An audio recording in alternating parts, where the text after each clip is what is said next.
Mãe, a senhora não tem mais condições de morar sozinha. É pro seu próprio bem. Eu não quero ficar no asilo.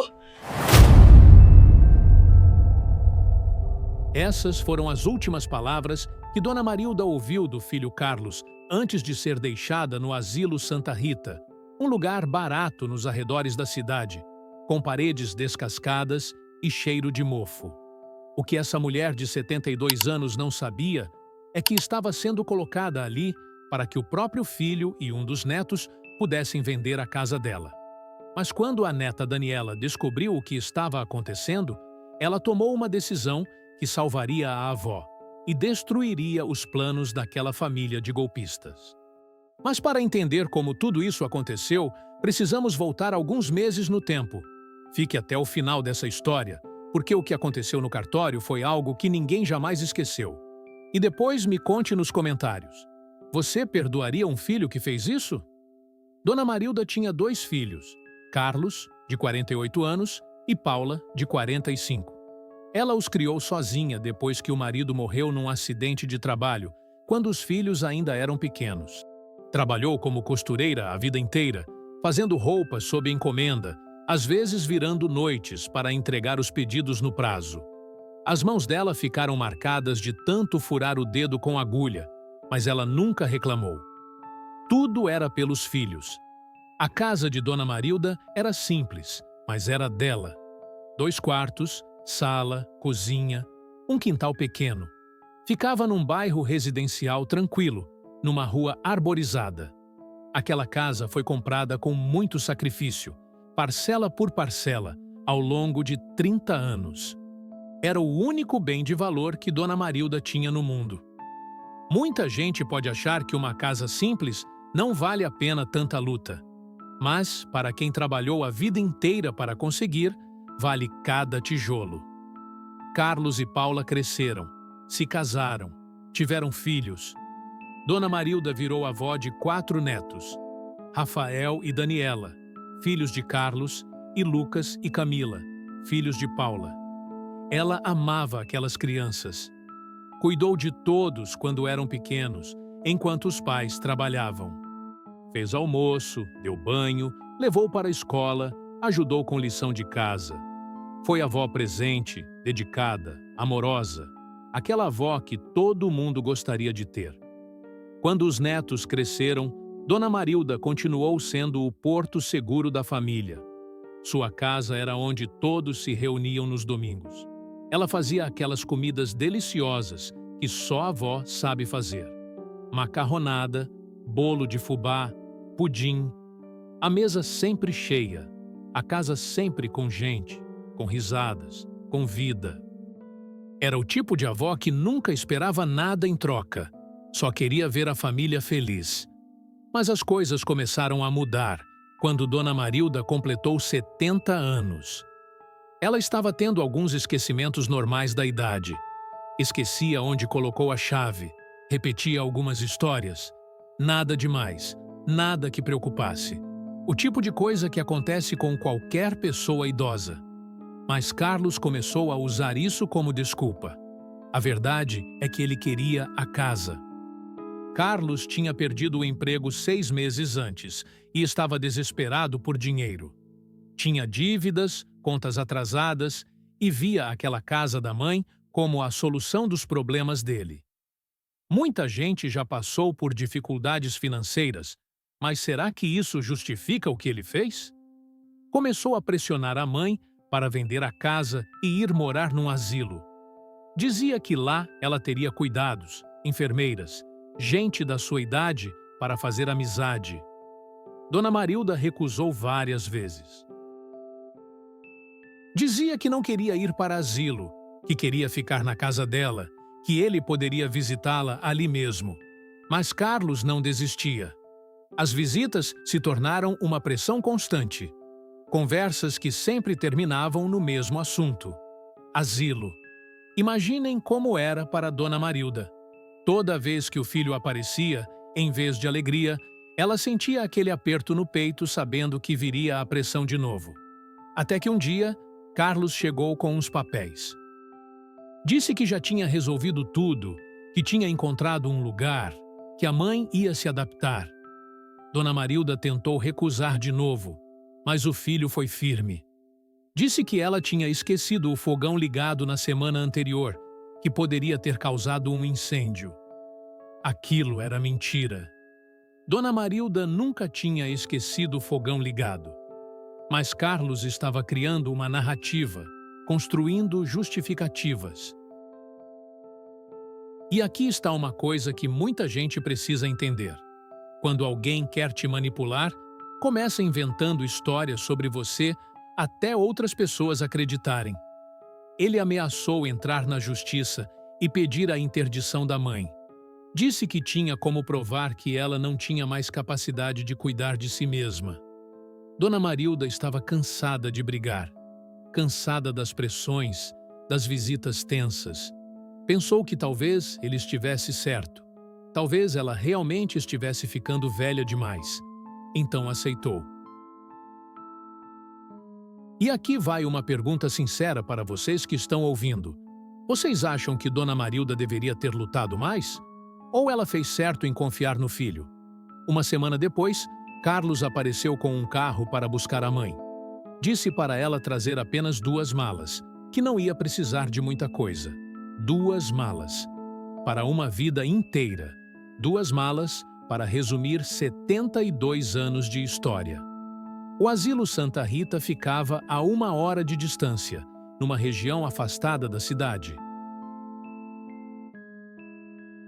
Quando chegaram, o coração de Dona Marilda apertou. Aquele lugar estava longe de ser bom. As paredes estavam descascadas, o jardim mal cuidado. Alguns idosos sentados nas cadeiras do corredor pareciam abandonados, olhando para o nada com aquele olhar vazio de quem perdeu a esperança. Dona Marilda comentou que o lugar não parecia bom. Carlos respondeu que era o que ele podia pagar. Uma funcionária veio receber Dona Marilda e levou ela para um quarto pequeno que dividia com outras 3 idosas. Camas velhas, armários minúsculos, uma janela que mal abria. O cheiro era de mofo e remédio. Carlos disse que ia visitar na semana seguinte e saiu rápido, sem abraço, sem beijo de despedida. Dona Marilda ficou ali, sentada na cama dura, olhando para aquele quarto estranho, sentindo-se mais sozinha do que nunca. E se vocês já visitaram alguém num asilo, sabem exatamente como ela estava se sentindo naquele momento. A semana passou. Carlos não apareceu. Dona Marilda ligou algumas vezes do telefone público do asilo. Ninguém atendia. Mandou recados. Sem resposta. Passou 1 mês. Nenhuma visita. Nenhuma ligação. 2 meses. 3 meses. 4 meses. 4 meses sem ver ninguém da família. Imaginem o que passa na cabeça de uma pessoa nessa situação. O abandono, a solidão, a sensação de não ter mais valor para ninguém. Os outros idosos do asilo contavam histórias parecidas, famílias que prometiam visitar e nunca apareciam. Filhos que deixavam os pais ali e desapareciam. Uma senhora chamada Dona Mercedes, de 80 anos, que dividia o quarto com Dona Marilda, disse que era sempre assim, que os filhos colocavam os pais em asilos para esquecer deles, para não precisar se preocupar, para não atrapalhar a vida deles. Dona Marilda não queria acreditar. Seus filhos não fariam isso. Não era abandono. Eles estavam ocupados. Logo apareceriam.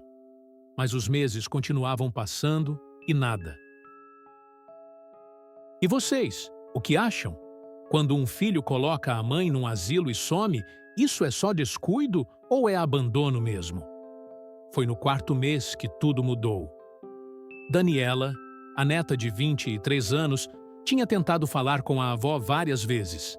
Ligava para o telefone da casa e ninguém atendia. Perguntou para o pai, Carlos, onde estava a avó. Ele respondeu que ela estava bem, que estava num lugar sendo cuidada. Daniela perguntou o endereço. Disse que queria visitar. Carlos disse que não precisava, que a avó estava bem. Daniela achou aquilo estranho. Muito estranho. Que tipo de pai impede a filha de visitar a própria avó? Insistiu tanto que Carlos acabou dando o endereço do asilo, só para ela parar de perguntar. No sábado seguinte, Daniela pegou o carro e foi até o asilo Santa Rita. Quando chegou, ficou chocada. Aquele lugar era horrível. Como o pai tinha colocado a avó ali? As paredes descascadas, o cheiro ruim, os idosos abandonados nas cadeiras. Parecia mais um depósito de gente velha do que um lugar de cuidado. Encontrou Dona Marilda no refeitório. A avó estava mais magra, com cara de cansada, o olhar triste. Quando viu a neta, os olhos de Dona Marilda se encheram de lágrimas. Elas se abraçaram e choraram ali mesmo, no meio do refeitório, sem se importar com quem estava olhando. Daniela perguntou por que a avó estava naquele lugar, o que tinha acontecido. Dona Marilda contou tudo. Como Carlos a pressionou, como ela acabou aceitando vir para o asilo, como fazia 4 meses que ninguém a visitava. 4 meses esquecida ali, achando que a família não se importava mais com ela. Daniela ficou revoltada. Disse que aquilo era um absurdo, que ia falar com o pai. E aqui está uma coisa importante. Daniela tinha apenas 23 anos. Era jovem, não tinha muito dinheiro, não tinha muita experiência de vida, mas tinha caráter. E às vezes é isso que faz a diferença. Nos dias seguintes, Daniela confrontou Carlos. Perguntou como ele podia ter feito aquilo com a avó. Disse que o lugar era horrível. Carlos respondeu que a avó estava sendo cuidada, que era o melhor para ela. Daniela retrucou dizendo que a avó estava abandonada, que ele não ia lá visitar. Carlos disse que estava ocupado, trabalhando. Mas Daniela sabia a verdade. O pai tinha perdido o emprego. Então, perguntou do que ele estava vivendo. Carlos ficou vermelho e disse que não era da conta dela. E quando alguém fica nervoso assim, geralmente é porque está escondendo algo, não é mesmo? Foi aí que Daniela começou a desconfiar. Resolveu ir até a casa da avó ver como estava. Quando chegou na rua, viu uma placa enorme. Vende-se. O coração dela disparou. Por que tinha uma placa de venda na casa da avó que estava viva e num asilo? Tocou a campainha. Quem abriu foi Rafael, o irmão dela de 25 anos. Ele ficou surpreso ao vê-la ali. Daniela perguntou por que tinha uma placa de venda na casa da avó. Rafael hesitou, depois disse que iam vender, que a avó tinha autorizado. Daniela questionou como a avó podia ter autorizado se estava num asilo há 4 meses sem ver ninguém. Rafael respondeu que ela tinha assinado uma procuração antes de ir. Mas alguma coisa não fazia sentido. Se a avó tinha autorizado, por que o pai estava escondendo isso? Daniela não acreditou. Entrou na casa. Viu que Rafael estava morando lá. Tinha trazido as coisas dele. Estava usando a casa como se fosse dele. Os móveis da avó foram empurrados para os cantos. As fotos de família tiradas das paredes. O quintal que a avó tanto cuidava estava abandonado, cheio de mato. Pediu para ver a procuração. Rafael mostrou. Daniela olhou o documento com atenção. Algo estava errado. Aquela não parecia a assinatura da avó. A letra era diferente. O traço era diferente. E Daniela conhecia a letra da avó. Tinha visto ela assinar coisas a vida inteira. Rafael insistiu que era a assinatura dela, que ela que tinha assinado. Daniela tirou foto do documento com o celular e disse que ia mostrar para a avó. Rafael ficou nervoso, pediu para ela não se meter nisso. Daniela respondeu que claro que ia se meter, que eles estavam roubando a avó. E aqui vai uma pergunta para vocês. Se fosse com vocês, o que fariam? Denunciariam o próprio pai e irmão? Ou deixariam passar para não causar problema na família? No dia seguinte, Daniela voltou ao asilo, mostrou a foto da procuração para Dona Marilda e perguntou se era a assinatura dela. Dona Marilda pegou os óculos, olhou com atenção e balançou a cabeça. Não, ela nunca tinha assinado aquilo. Nem sabia que existia uma procuração. Daniela confirmou o que já desconfiava. O pai e Rafael tinham forjado a assinatura. Estavam vendendo a casa da avó com documentos falsos. Dona Marilda começou a chorar. Mas não eram lágrimas de tristeza. Eram lágrimas de raiva, de indignação, de revolta. Ela disse que não ia deixar, que precisava de ajuda. E Daniela, aquela menina de 23 anos que mal tinha começado a trabalhar, tomou uma decisão que ia mudar tudo. Daniela usou o próprio dinheiro, economias que tinha guardado durante anos trabalhando, para contratar um advogado. Dr. Milton era um advogado experiente que cobrou R$ 3.000 pelos serviços. Para Daniela, era quase tudo o que ela tinha. Mas ela não pensou duas vezes. Dr. Milton ouviu toda a história e explicou que precisavam fazer 3 coisas: tirar Dona Marilda do asilo, fazer um boletim de ocorrência e pedir uma liminar judicial para barrar a venda. Não ia ser fácil. Ia dar trabalho, mas era possível. Daniela tirou a avó do asilo naquele mesmo dia. Simplesmente foi lá, pegou as 2 malas da avó e disse que ela estava indo embora. Ninguém impediu. Afinal, asilo não é prisão. Levou Dona Marilda para morar com ela no apartamento pequeno que dividia com uma amiga. Era apertado, mas era melhor que aquele asilo horrível. Nos dias seguintes, foram na delegacia. Registraram boletim de ocorrência por falsificação de documentos. O delegado ouviu a história toda e ficou impressionado. Disse que casos assim eram mais comuns do que as pessoas imaginavam. Filhos que roubavam dos pais idosos, famílias que se aproveitavam da vulnerabilidade dos mais velhos. Dr. Milton pediu uma perícia grafotécnica. Um perito analisou a assinatura da procuração e comparou com documentos antigos de Dona Marilda. O laudo foi claro. A assinatura era falsa. Não tinha sido feita por Dona Marilda. Alguém tinha tentado imitar a letra dela, mas não tinha conseguido copiar perfeitamente. O advogado descobriu também que a venda estava marcada para acontecer no cartório no dia 20 de junho, dali a uma semana. Já tinha até comprador. Um casal que ia pagar R$ 800.000 pela casa. R$ 800.000 que iam direto para o bolso de Carlos e Rafael. Dr. Milton entrou com um pedido de liminar judicial para barrar a transação. Apresentou todas as provas: o boletim de ocorrência, o laudo da perícia, depoimento de Dona Marilda. O juiz analisou tudo e concedeu a liminar. A venda não poderia acontecer até que tudo fosse esclarecido. Chegou o dia 20 de junho. Daniela levou a avó até o cartório no centro da cidade.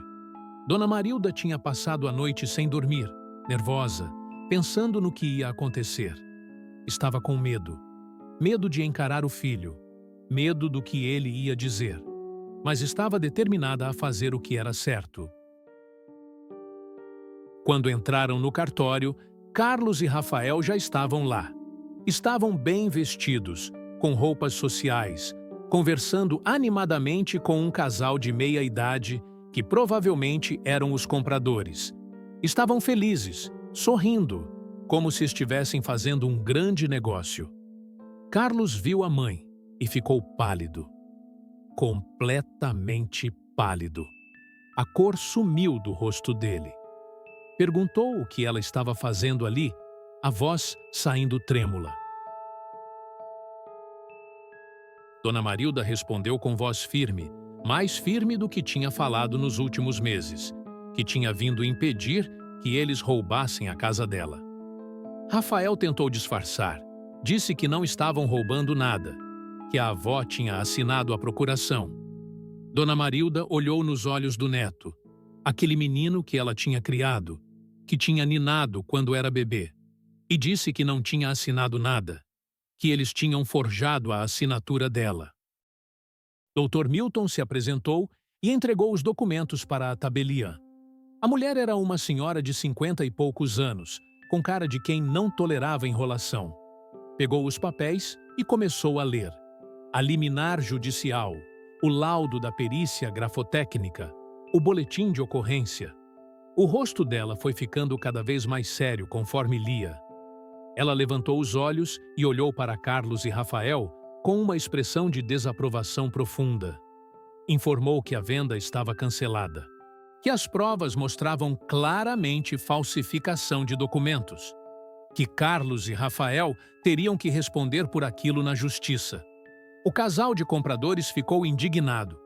O homem se levantou bruscamente da cadeira e disse que quase tinham comprado uma casa roubada, que aquilo era um absurdo, que iam processar a imobiliária que tinha intermediado o negócio. Saíram do cartório furiosos, batendo a porta. Carlos tentou argumentar. Disse que tinha dívidas, que estava desesperado, que a mãe não precisava daquela casa toda para ela sozinha. A tabeliã o interrompeu. Disse que não importavam as justificativas dele, que o que ele tinha feito era crime. Ponto final. Rafael olhou para Daniela com raiva e acusação nos olhos. Disse que ela os tinha traído, que era irmã deles, que família não fazia isso. E Daniela, aquela menina de 23 anos, olhou de volta para o irmão e respondeu algo que ninguém ali ia esquecer. Disse que ela era irmã, sim, mas não era cúmplice de ladrão. Que eles tinham tentado roubar a própria avó, uma mulher de 72 anos que tinha criado todos eles. Que tinham colocado ela num asilo horrível e tentado vender a casa dela. E que isso não tinha desculpa, não tinha justificativa, não tinha perdão. Carlos fez uma última tentativa. Olhou para a mãe com lágrimas nos olhos e disse que estava arrependido, que tinha feito tudo errado, que só queria uma chance de consertar. Dona Marilda olhou para o filho, aquele homem de 48 anos que ela tinha criado sozinha, que tinha sido o bebê dela, a criança dela, o orgulho dela, e disse não.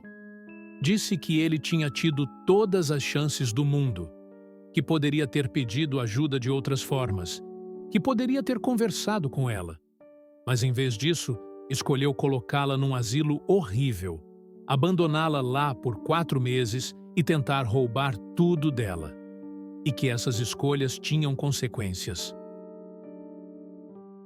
A tabeliã disse que ia encaminhar toda a documentação para o Ministério Público, que aquilo era crime grave, apropriação indébita, falsificação de documentos, maus tratos contra idoso, que eles provavelmente seriam processados e poderiam ser presos. Dona Marilda e Daniela saíram do cartório com a cabeça erguida.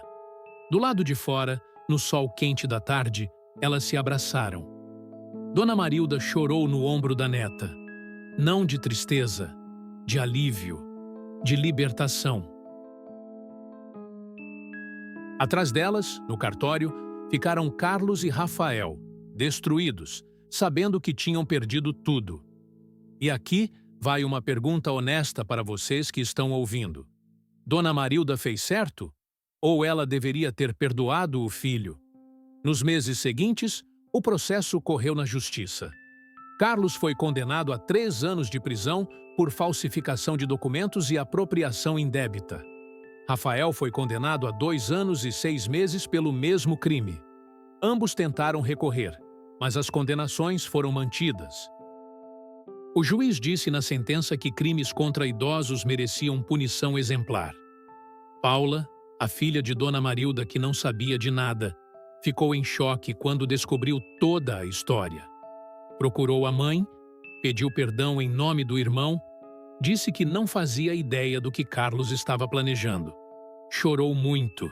Disse que tinha vergonha de fazer parte daquela família. Dona Marilda acreditou nela. Sabia que Paula era diferente, sempre foi. Aos poucos, foram reconstruindo a relação. Lucas e Camila, os outros 2 netos, também não sabiam de nada. Quando descobriram, ficaram horrorizados com o que o tio e o primo tinham feito. Continuaram visitando a avó, ajudando no que podiam. Levavam comida, faziam companhia, cuidavam do quintal. Hoje, 1 ano e meio depois, Dona Marilda está de volta à sua casa. A casa que quase perdeu. Daniela a ajudou a se reestabelecer. Juntas, reformaram o que precisava, pintaram as paredes, cuidaram do quintal. A casa voltou a ter vida. Voltou a ter cheiro de comida boa. Voltou a ter risadas. Carlos cumpre pena em regime semiaberto. Tem autorização para trabalhar durante o dia e volta para a prisão à noite. Trabalha numa marcenaria ganhando um salário mínimo. Rafael cumpre pena em regime fechado. Dona Marilda não os visitou. Não tem vontade. E muita gente vai julgar ela por isso, mas só quem passou pelo que ela passou pode realmente entender. Talvez um dia ela perdoe. Talvez um dia aceite conversar. Mas não agora. A ferida ainda está aberta demais. E está tudo bem. Porque perdão não é obrigação. Perdão é uma escolha. E Dona Marilda tem o direito de escolher quando e se vai perdoar. Daniela continua sendo a neta presente. Visita a avó 2 vezes por semana. Faz almoço junto com ela, conversam. Assistem novela. Dona Marilda diz que Daniela a salvou. Que se não fosse por ela, teria perdido tudo. E provavelmente teria morrido naquele asilo horrível, esquecida, sozinha, achando que não valia mais nada. A casa agora está no nome de Dona Marilda e Daniela. As duas são proprietárias juntas. Foi uma forma que Dona Marilda encontrou de agradecer e de garantir que, se algo acontecer com ela, a casa ficará com quem realmente merece. Com quem esteve lá quando ela precisou. Quando Dona Marilda senta na varanda da casa e olha para o quintal que voltou a florescer, ela pensa em tudo que passou. Os 4 meses esquecida num asilo horrível. A descoberta da traição. A luta para recuperar o que era seu. E pensa também em Daniela, a neta que largou tudo para salvá-la, que usou as economias dela, que enfrentou a própria família. A história de Dona Marilda ensinou algumas coisas importantes. Que família nem sempre é quem você espera. Que às vezes a maior traição vem de quem você mais ama. Mas também que às vezes a maior lealdade vem de onde você menos imagina. Que uma menina de 23 anos pode ter mais caráter do que um homem de 48. Aquele asilo barato, com paredes descascadas e idosos abandonados, ainda existe. Dona Marilda às vezes passa na frente quando vai ao centro da cidade. Olha para aquele prédio e sente um aperto no peito. Pensa em Dona Mercedes e nos outros idosos que conheceu lá. Pessoas esquecidas, abandonadas, que não tiveram a sorte que ela teve de ter uma Daniela na vida. Por isso, Dona Marilda agora faz trabalho voluntário. Visita asilos, leva comida, conversa com os idosos. Sabe o que é se sentir esquecida. Sabe o que é achar que ninguém mais se importa e não quer que outras pessoas passem por isso sozinhas. Daniela vai junto nessas visitas. As duas levam bolo, fazem companhia, ouvem histórias. Carlos mandou 3 cartas da prisão nos últimos meses, todas pedindo perdão, dizendo que estava arrependido, que tinha feito tudo errado, que só queria uma chance de conversar com a mãe, que o neto dele ia nascer em breve e ele queria que a avó conhecesse o bisneto. Dona Marilda leu as 3 cartas, pensou muito e guardou na gaveta sem responder. Talvez um dia responda, talvez um dia aceite conversar. Mas não agora. Ainda não. E vocês, o que acham? Ela deveria pelo menos responder? Ou está certa em manter distância? Rafael não mandou carta nenhuma. Não pediu perdão. Parece que ainda acha que não fez nada de errado. Ou talvez tenha vergonha demais para encarar o que fez. Ou talvez simplesmente não se importe. É difícil saber o que se passa na cabeça de alguém capaz de fazer o que ele fez. Hoje, quando perguntam para Dona Marilda quantos netos ela tem, ela responde: 3. Lucas, Camila e Daniela. Rafael deixou de existir para ela. Foi riscado da história, apagado das fotos, removido da memória. E muita gente vai dizer que isso é cruel, que ele continua sendo neto dela, que sangue é mais forte que tudo. Mas Dona Marilda aprendeu que a gente não é obrigada a manter na vida quem nos machucou. Que sangue não é desculpa para traição. E que família é quem está do seu lado quando você precisa. A casa de Dona Marilda voltou a ser o que sempre foi. Um lar. Um lugar de acolhimento, de comida boa, de risadas. Daniela leva os amigos para almoçar lá. Paula visita com Lucas e Camila todo domingo. A mesa volta a ficar cheia. Mas agora, Dona Marilda sabe que nem todo mundo merece um lugar naquela mesa. Que é preciso proteger o que é seu. Proteger quem você ama. Proteger seu coração. E que às vezes, para sobreviver e ter paz, é preciso deixar pessoas para trás. Mesmo quando essas pessoas são seu próprio filho. Mesmo quando essas pessoas são seu próprio neto. A história de Dona Marilda é uma história de traição. Mas também é uma história de recomeço, de força, de uma mulher de 72 anos que se recusou a ser vítima, que lutou pelo que era dela, que recuperou sua dignidade. E que teve a sorte de ter uma neta com coragem para fazer o que era certo, mesmo que isso significasse ir contra a própria família. E agora eu pergunto para você que está ouvindo, o que você faria no lugar de Daniela? Denunciaria? E no lugar de Dona Marilda? Perdoaria? Deixe sua opinião nos comentários. E se você conhece alguém que passou por algo parecido, compartilhe essa história. Porque quanto mais pessoas souberem que isso acontece, mais gente vai ficar atenta e proteger os idosos que amam.